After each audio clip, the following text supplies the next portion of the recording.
자, 그럼 우리가 이제 본론으로 들어와서 연립방정식을 어떻게 그럼 과연 풀 수 있을까? 음, 조금 전 예처럼 막 그 순서상을 어, 어, 뭐 x 더하기 뭐 2y는 뭐 3이고 뭐 2x 더하기 y가 뭐 5일 때 두 개의 연립방정식을 푼다라고 하면 일단 x와 여기서 x와 y의 해를 막 찾는 겁니다. 뭐 1,2, 뭐 2,1, 뭐 이런 식으로 쭉 찾고 y 값도 막 1, 뭐 3, 뭐 3,1 이런 식으로 막 찾은 다음에 여러 개 해 중에서 둘 사이의 공통인 값, 뭐 마이너스 2, 마이너스 1이었다라고 하면 예, 공통인 해를 찾아낸다. 이런 방식으로 찾을 수 있을까요? 뭐 한두 번은 그럴 수 있지만 수많은 해를 다 적은 다음에 그 다음에 해를 하나 골라낸다. 양쪽에 두 방정식에 모두, 두 1차 방정식에 모두 해가 되는 그런 공통의 해를 찾는다. 네, 매우 어려울 것 같습니다. 그리고 이런 식으로 해를 찾는 건 수학이 아니죠. 네, 분명히 어떤 방법이 있을 겁니다. 그렇게 연립방정식을 푸는 방법을 한번 생각해 보도록 하겠습니다. 연립방정식을 푸는 방법은 사실 원리는 하나입니다. 네, 바로 미지수를 미지수의 개수를 줄이는 겁니다.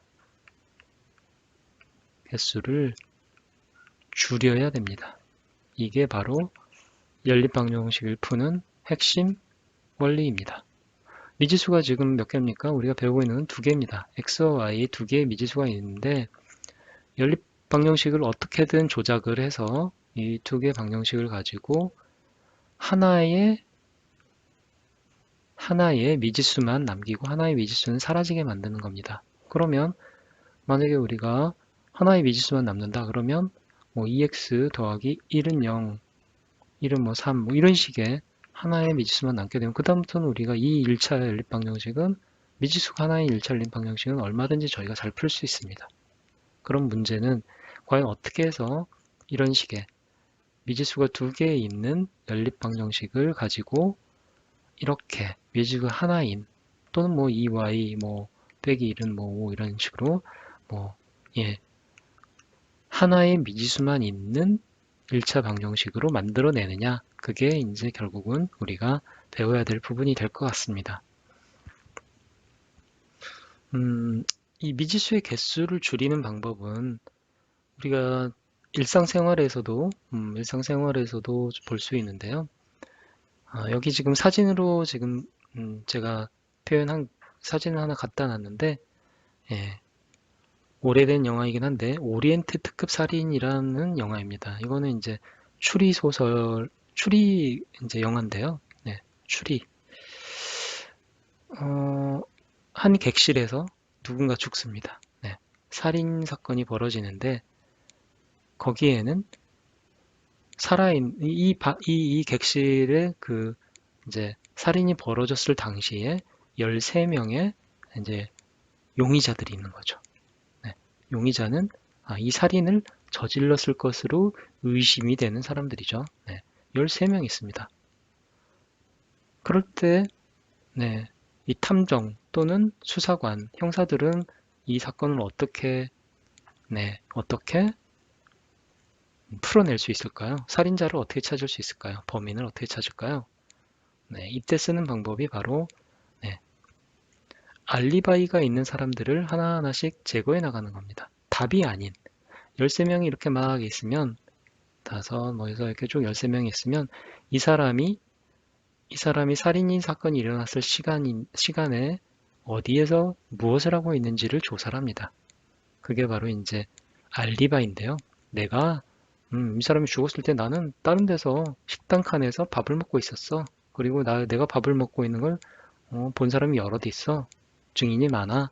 그럼 이 사람은 살인을 저질렀을 리가 없겠죠. 예, 그래서 내가 그 장소에 있지 않았다. 그 시간과 그 장소에 내가 있지 않았다라는 걸 증명하는 게 바로 이 알리바이라고 합니다. 그래서 알리바이가 있는 사람들은 하나하나씩 용의자에서 제외를 해 나가죠. 얘도 아니고 얘도 아니고 얘도 아니고 얘도 아니네. 뭐 이런 식으로 하면 13명 중에서 뭐 매우 유력한, 매우 범인이 음, 범위일 것으로 예상이 되는 몇 사람만 남게 되겠죠. 운이 좋으면 한 사람만 남을 수도 있습니다.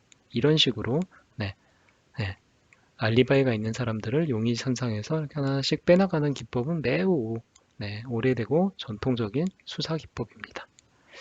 네, 이 수사 기법을 우리도 네, 연립방 정식을 풀 때 그대로 쓰게 될 겁니다. x하고 y가 있는데 두 개의 미지수가 있는데 하나의 미지수를 지우는 거죠. 없애는 거죠. 그러면 이것만 가지고 우리는 네, 좀 전에 봤듯이 미지수가 하나의 1차 방정식 얼마든지 우리가 풀 수 있는 거죠. 예. 그게 바로 네, 우리가 네, 미지수를 줄인다. 이거야말로 우리가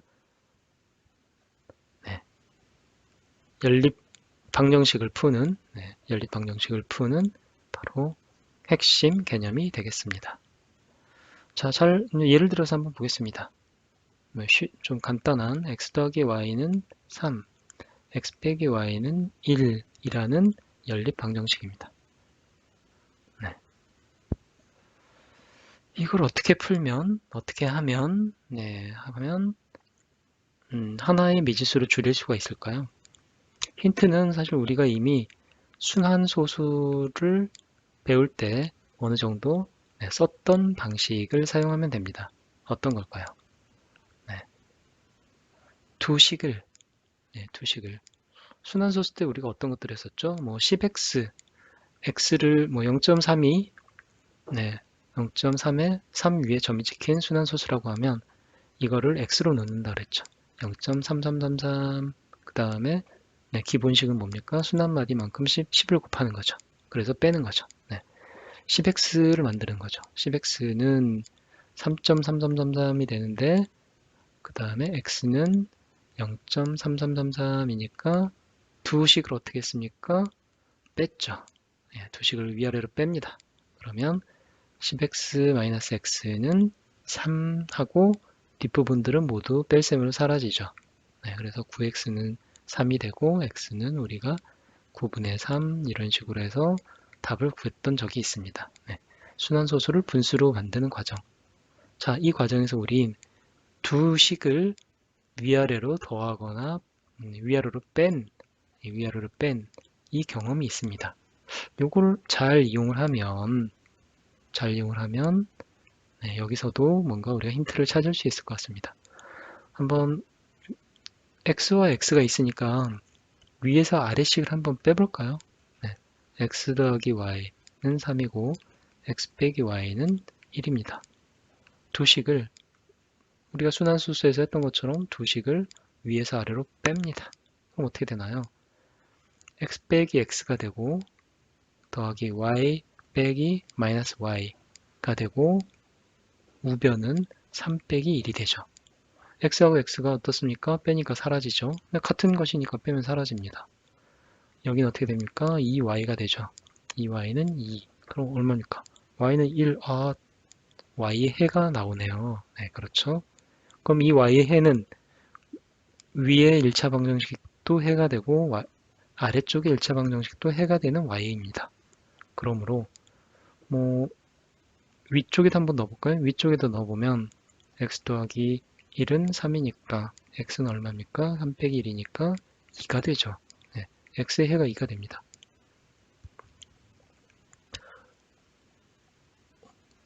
y는 2를 아래쪽에도 한번 넣어볼까요? 그래도 똑같이 x는 2가 나오나? 한번 볼까요? x 빼기 y 값이 1이면 1입니다. x는 1 더하기 1이니까 2가 되네요. 공통의 해이니까 역시 위쪽에서도 2,1, x가 해가 2, y가 해가 1이니까 2,1이 됐고 아래쪽에서도 x가 2이고 y가 1입니다. 2,1. 여기도 2,1이 해네요. 2와 1이 이 연립 1차 방정식 또는 연립 방정식의 해라는 것을 우리가 구한 겁니다. 어떻게 하다 보니까 됐네요. 어떻게 하니까 됐나요? 순환소수 때 우리가 위에서 아래식을 뺐듯이 위에서 아래식을 뺐더니 또 미지수 하나가 사라지고 나머지 1차 방정식 미지수 하나의 1차 방정식이 되어서 바로 그 해를 구할 수가 있었습니다. 그리고 그 해를 가지고 다시 원래의 식들을 집어넣었더니 네, 나머지 미지수의 해가 나오게 되네요. 네, 바로 두 연립방정식을 적절하게 네, 빼거나 또는 더해도 됩니다. 네, 덧셈, 뺄셈. 네, 덧셈, 뺄셈. 어차피 덧셈은 뺄셈이고 뺄셈은 덧셈이니까요. 네, 빼거나 더하면 적절하게 이 두 식을 잘 요리하면 하나의 미지수만 남게 되고 그러면 우리는 문제를 풀 수가 있는 겁니다. 자, 근데 우리가 이렇게 서로 다른 두 방정식을 양변을 한꺼번에 더하거나 빼도 되는 것일까요? 네, 물론 그래도 됩니다. 왜 그럴까요?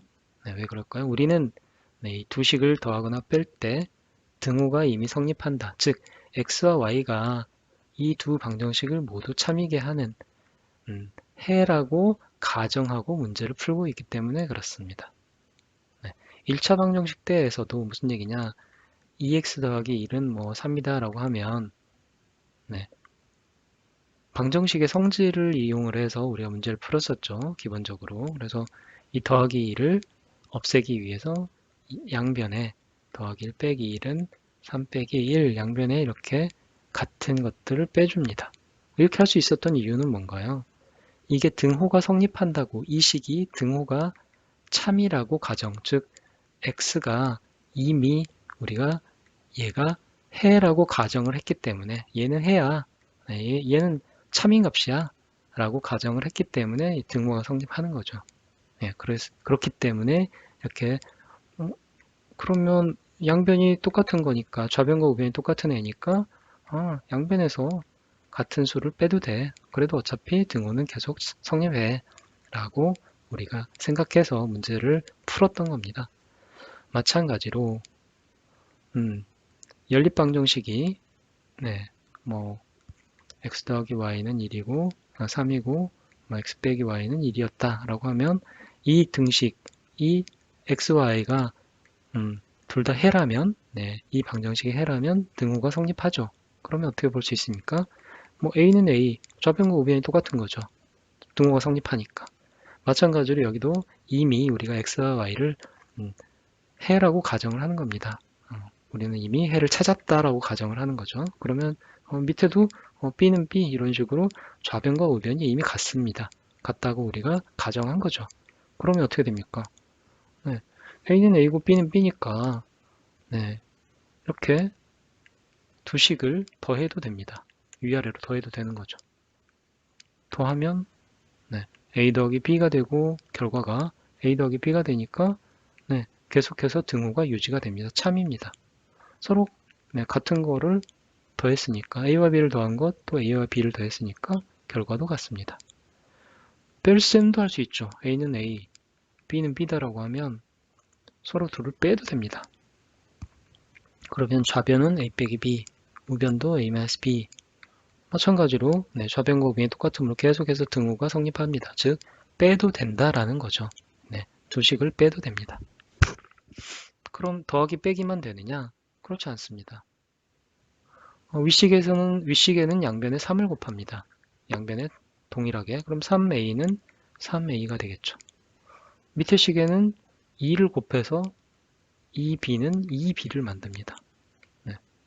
뭐 당연히 같은 수를 곱하니까 등호는 계속해서 성립하겠죠. 그렇죠? 그럼 이걸 가지고 더하기를 할 수도 있고 이걸 가지고 빼기를 할 수도 있는 겁니다. 그렇죠? 그래서